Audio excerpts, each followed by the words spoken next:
Hello hi. போன வீடியோட continuation தான். அதில் நிறைய ஷேர் பண்ணியிருந்தேன்.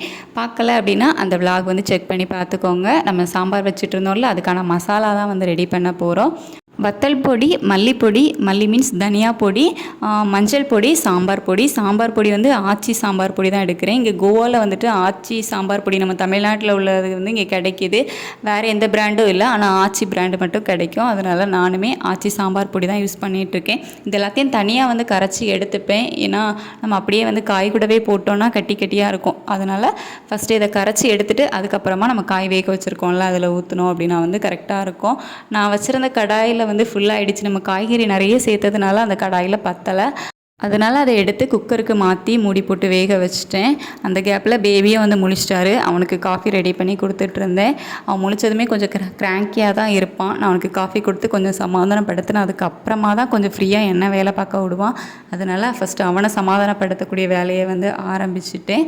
அவனை சமாதானப்படுத்தி அவங்க அப்பாட்ட கொடுத்துட்டு அதுக்கப்புறமா சாம்பாருக்கு மசாலா வந்து ஸ்பீடாக ரெடி பண்ணிகிட்டு இருந்தேன். ஏன்னா காய் நல்லா வெந்துடுச்சு. அதனால் நான் வந்து சமைக்கிறதுல பெரிய குக் அப்படிலாம் வந்து கிடையாது.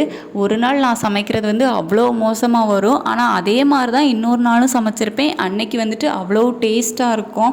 எல்லாமே வந்து இந்த நம்ம மசாலா கரெக்டாக போடணும் அப்படிங்கிறத பொறுத்து தான் இருக்குது. ஸோ நல்லா வர ரெசிபீஸை நானே வந்து அடிக்கடி ஷேர் பண்ணியிருக்கேன்.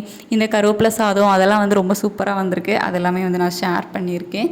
நல்லா வரல அப்படிங்கிற பட்சத்தில் அந்த ரெசிபீஸ் எதுவுமே வந்து நான் ஷேர் பண்ண மாட்டேன். இந்த சாம்பார் ரொம்பவே நல்லா வந்திருந்துச்சு. கண்டிப்பாக நீங்கள் வந்து ட்ரை பண்ணி பார்க்கலாம்.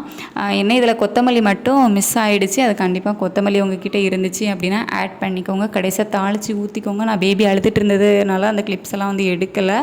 கொத்தமல்லி அப்புறமா தாளித்து ஊற்றணும் அப்படின்னா வந்து சூப்பராக இருக்கும். உங்ககிட்ட நெய் இருந்துச்சு அப்படின்னா நெய் கூட சேர்த்துக்கலாம். சாம்பார் செம்ம டேஸ்ட்டாக வந்து வரும். நான் சமைக்கிறதுலேயே எனக்கே என்னோடய சாம்பார் வந்து ரொம்ப பிடிக்கும். அதுக்கப்புறமா வெண்டைக்காய் வந்து நம்மக்கிட்ட நிறையா இருந்துச்சு. மசாலா காய்கறிகள் வாங்கிட்டு வந்திருந்தோம். அதில் வந்து வெண்டைக்காய் நிறைய கொடுத்துருந்தாங்க 20 ரூபாய்க்கு. நம்மக்கிட்ட ஃப்ரிட்ஜ் வேறு இல்லையா, அதை வெளியே வச்சுருந்தோம் அப்படின்னா கெட்டு போயிடும். சரி இதில் என்ன பண்ணலாம் அப்படின்னு யோசிக்கும்போது எங்கள் மாமனார் வந்து ஒன்று சொல்லி கொடுத்துருந்தாங்க. அதுதான் வந்து நான் அன்றைக்கி ட்ரை பண்ண போகிறேன். உங்களுக்கும் ஷேர் பண்ணுறேன்.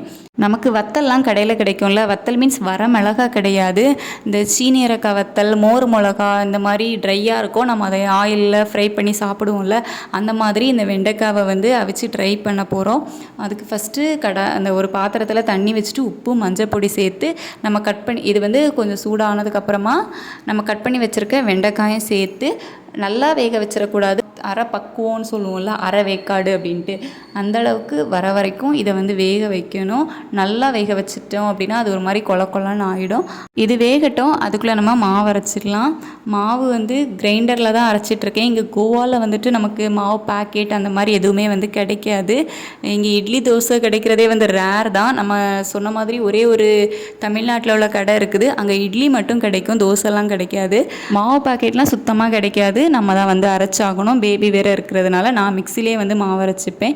இன்றைக்கும் காலையிலே மாவு அரைச்சி அதை வந்து புளிக்க வச்சாச்சு. நைட்டுக்கு தோசை சுட்டுக்கலாம் அப்படின்னு சொல்லிட்டு எங்களுக்கு இதுவே ஒரு 2 நேரத்துக்கு வந்துடும். நைட்டுக்கும் தோசை சுட்டு காலையிலையும் தோசை சுட்டேன் அப்படின்னா வந்து கரெக்டாக இருக்கும். இப்போ நம்மளோட வெண்டைக்காய் வந்து அரை வேக்காடு வெந்துடுச்சு. இதை தண்ணியை வடிகட்டி வந்து எடுத்துக்கலாம். இப்போவே பார்த்திங்க அப்படின்னா லைட்டாக அந்த தண்ணி வந்து ஜெல்லி மாதிரி வர ஆரம்பிச்சிடுச்சு. வெண்டைக்காயில் உள்ள அந்த கொழப்பு வந்து வர ஆரம்பிச்சிடுச்சு. ஸோ அந்த மாதிரி சூடாகவே வடிகட்டிடலாம். ஆற வச்சோம் அப்படின்னா இன்னுமே அது ரொம்ப கொலன்னு ஆகிடும். சூடாகவே அதை வடிகட்டி ஒரு பிளேட்டுக்கு வந்து மாற்றி வச்சாச்சு. இதே நம்ம வெயிலில் காய வச்சு எடுக்கணும். இது காய்கிறது பார்த்திங்க அப்படின்னா ஒரு நாளில் வந்து காஞ்சிடாது. எப்படியும் ஒரு 2-3 நாள் ஆகும் அடிக்கிற வெயிலை பொறுத்து. நான் வெண்டைக்காய் வேக வச்ச நேரம் அங்கே பாருங்கள், மழைக்கு லைட்டாக இருட்டிக்கிட்டு இருக்குது. அவ்வளவு நல்லா வெயில் வந்து அப்படி சுட்டரிக்கும்ல, அந்த வெயிலெலாம் இல்லை. கொஞ்சம் நார்மலாக தான் இருந்துச்சு. வேக வச்சுருக்கேன். எத்தனை நாள் வேக வைக்கணும் அப்படிங்கிறது வந்து எனக்கு தெரியல. என்னைக்கு இது நல்லா சுண்ட காயுதோ அது வரைக்கும் நான் போய் காய வச்சு எடுக்கிற மாதிரி தான் வந்து இருக்கும்.